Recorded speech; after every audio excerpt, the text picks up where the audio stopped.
Hey everyone, how's everybody doing? And this particular video is about painting the demo of this painting and what are the processes and special focus on how to paint the grasses. So without any delay, let's begin. And here I'm toning the canvas with a brown paint, and I've started with the drawing. Here the perfect placement is very important, and I'm measuring and thinking very hard on the placement of various objects. For instance, the tree, which is the main protagonist in this particular story, and here I'm thinking of this as the lead character, like just like a movie. And here I'm using a fan brush and keeping it very abstract and loose, and rather than being too detailed. Now, this is just an indication, there is no detail as such, and gradually, when the positioning has been marked, which is the line drawing part, and it's thickly done because it's a thick brush and loosely done. After that, I will focus on the tonal part, which is which part is receiving more light, which part is receiving less light, and here I'm covering all the areas. And in the final painting there would be some areas that may show this particular you know the underlayer, and here I'm wiping some of the top parts to show which part is receiving most amount of light, and lighter areas are receiving the maximum light. And here I'm also changing some of it, showing some of the darkest areas.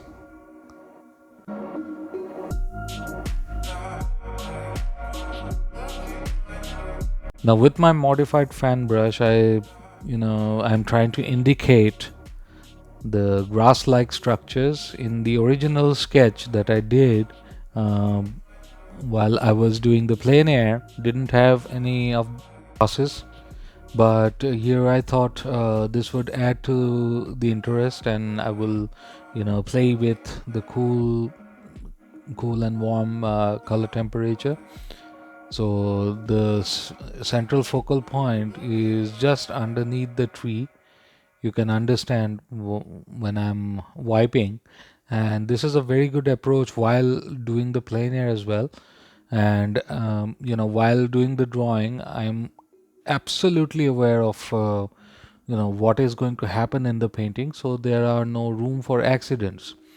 Sometimes what you see and what you are feeling, both the things are different, but here I am absolutely clear. What I saw and what I'm going to make here are two different paintings, and I just captured some ideas from outside, and in the studio I am enhancing that idea and making it more beautiful, more powerful. Now I'm using titanium white mixed with some amount of yellow ochre, and painting the sky, and I'm using Prussian blue here. And Prussian blue has a very beautiful quality that is present in 18th century landscapes, because the Prussian blue was readily available during 18th century, and artists were more mm, they were more interested in getting that color which was readily available rather than a very difficult one like maybe French ultramarine. So there are many painters of 18th century who used Prussian blue, so I'm also continuing the tradition, and I also paint with Prussian blue a lot. And after doing the sky, I'm now focusing on the tree part and indicating some of the lighter areas while keeping the underneath structure intact and not messing up underneath transparent color. By transparent, I don't mean to say that I use thinners. I don't use thinners because they are detrimental to my health. But I paint the underneath layers, as you have seen that it's just scrubby paint and not much body to it. But this one, the upper layers will have body, because it's a thick paint. And here I'm using a round brush, and you will see a lot of round brushes during this painting to create some sort of, you know, thick and thin kind of a situation in this painting. And here I'm, creating value differentiation with this brush, and I'm covering the areas. So you can think of this particular structure as which is the, laying in the basic colors, or sometimes called blocking in. This, I think, would be much similar to doing a plein air painting. If I had done this painting outside, probably it would be finished in covering the areas. But what differentiates studio painting from a plein air painting? I have to admit that there are some amazing plein air paintings that are extremely detailed, but in most cases, that plein air painting is a study. So, what differentiates a plein air painting from a studio one is the difference between the level of fineness. And this painting will have a lot of attentions paid to various areas. You can see there are some patchy marks that I'm trying to put onto the sky. And there is already some extraordinary level of juxtaposition between warm and cool colors. And all this white paint has yellow ochre and variations of yellow ochre into this. You can see the right hand side of the painting has more yellow ochre compared to the underneath. So, and all the vertical strokes are going to create a very interesting structure to the sky itself. And here I'm again putting down some cool colors, so there will be a lot of intermixing of colors, but in a very scumbled way, in a dry brush way. This is dry brush that I'm doing. The brush has very little paint, and now I have a brush filled with white and yellow ochre, and you can see that this is random placement of colors. Some parts will have more white. It's creating a very beautiful shimmering effect. This is what I like in evening skies. It is actually drenched with light, so it must have that feeling. So it is slightly more difficult while you do the plein air painting. It's mostly, alla prima, and will have only one layer until unless you do it, again and again on the same painting from the original source. Here you can see I'm putting down some white paints intentionally. This is very white and very little amount of yellow ochre into this. And the round brushes will help here, because round brushes carry more paint than a flat brush, or a brush that is very similar to flat, like filberts or daggers. They have paints on all the sides, and this is going to create more shimmering effect. And I particularly am fond of this particular effect. While looking at this particular section, you can understand that the maximum amount of light is on the left hand top side, so we have to work on this painting in relation to that. And here are some marks of the clouds that I'm going to make, some thin marks.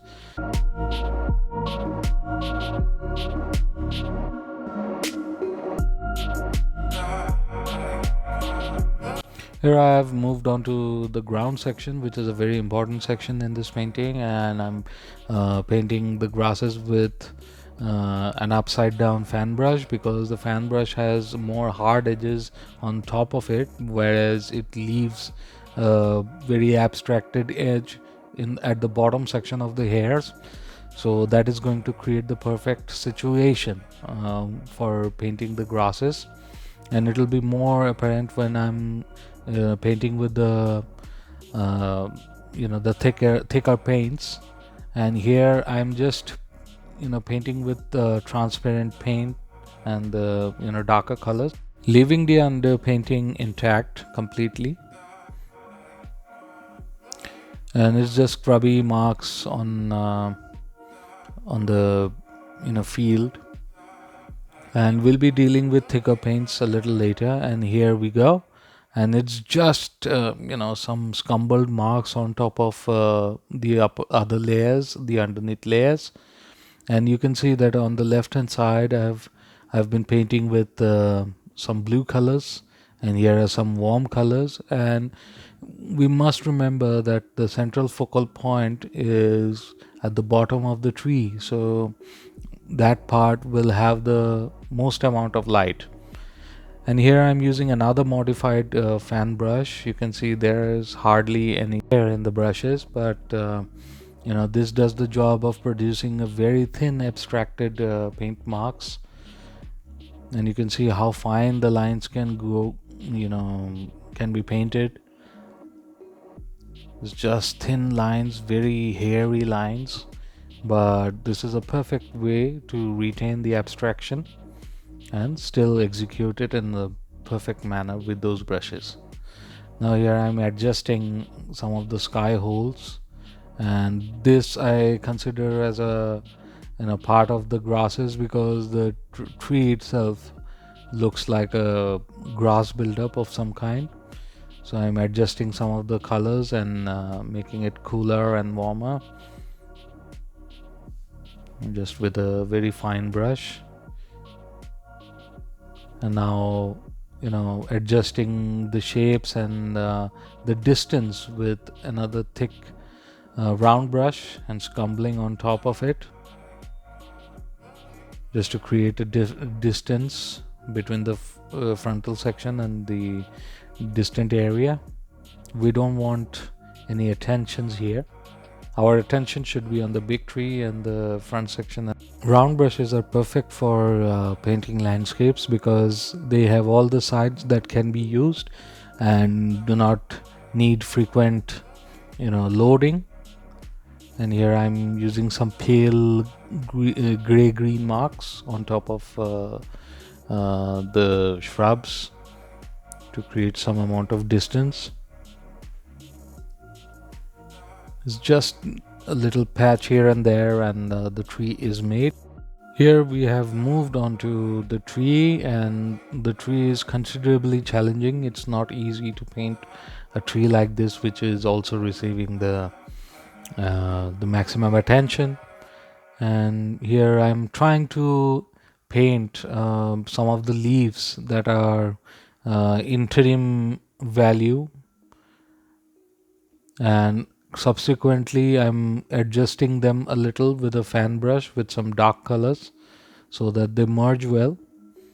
And after that they will be, you can see that the values have been merged and tree now is slightly rounded. Now after this I'm focusing more onto the highlighted sections. Here I'm using a pointed brush, bristle of course, but painting individual leaves that are receiving maximum amount of light. Here you have to understand which part is receiving the light from the sky and which part isn't. And so this is one of the high difficulty areas. You have to be very patient rather than hasty, otherwise the whole effect will be wrong, and the spots must look like tree leaves. So it has suggestive detail, but it's detail. You have to do that as well. Brushes are small and quite interesting. Here I'm just putting patches on top of the underneath layers. You can see how many layers are there. There are at least 4 layers now. Here I'm adjusting the sky holes, and you can see the tree is now beginning to appear in front of us as a real tree. And also adjusting some of the sky holes with some black paints and that is also necessary. Sometimes you get a little carried away. It's easier to do it in plein air, but when you're painting in a studio, and the painting must have a considerable amount of detail and display of your skill, to be quite exact, then you cannot leave out mistakes. But I try to retain the randomness, but sometimes you need to adjust while you're painting, so there is no problem with this.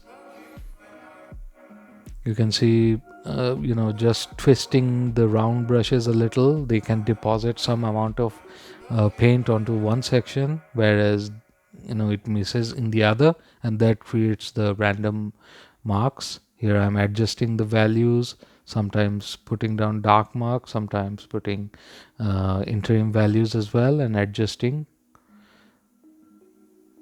Now I'm painting the branches. These are thin branches, so sometimes they are a little difficult with oil paint, but very useful and creates a very beautiful realistic effect. A tree must have the branches. So ideal situation would be to paint out the whole tree, and then you paint the leaves, but that is like may become unnecessary. But some artists, I have seen that some of the artists have done that. They paint the whole structure, the skeletal structure of the tree, all the branches and everything, and then focus on the leaves. But here we are not doing that. Maybe I can focus on that later. But you can see that how many dark marks, when I add a dark mark, it creates the shapes very easily. So the contrast is the key. And here are some of the more difficult marks. These are actually sky holes or bird holes, or underneath layers of the leaf structure, where you can see through the branches, they're sticking out. And this is a very thin brush with a very diluted paint, more oil. Too much oil is detrimental to oil paint. The paint might wrinkle up, so don't add too much medium, but make it useful if it's needed. Otherwise, use the regular paint with just a drop of linseed oil. Don't add too much. The paint already carries linseed oil, so it's great. And here I'm adjusting some of the distant foliage as well, putting down some branches here and there, and observing where they should be, because there is no perfect source material. You have to understand which goes where.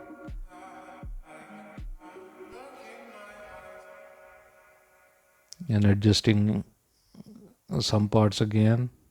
And here are some highlights on top of the tree, on the tree trunk to be quite exact. It looks pretty nice. Some yellow ochre and burnt sienna. And here I thought of creating a little bit of story. Here, I could imagine that somebody is carrying their children from school to home. This is evening time, and here is the warm color, and on top of it I'll put some cool colors as well. And in the back of the bicycle there would be a child with school bags and stuff. So this is almost like a village scene, not a city scene, because cities don't have trees like this, or very rarely do, in not such a wild area. And here is the school bag that I'm trying to paint and creating the highlights. And the child is sitting on top of the cycle carrier. So this creates a story inside this particular painting, and I named it as Song of the Little Road, after a very famous movie that was made by an Indian filmmaker.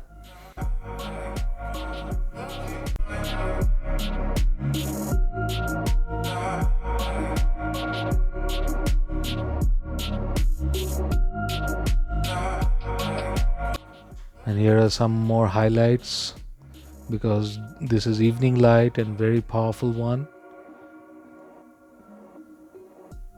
and the cycle needs to be highlighted as well so that it can be observed from a distance. And this is the shot of the final painting, and the painting looks quite nice and somewhat traditional in nature. If you like this video, then please click the like button and also subscribe my YouTube channel. And if you have any queries, then let me know in the comment section. So do remember to check out my website www.costumeandfineart for more paintings and videos and content. So I thank you for your time. Take care.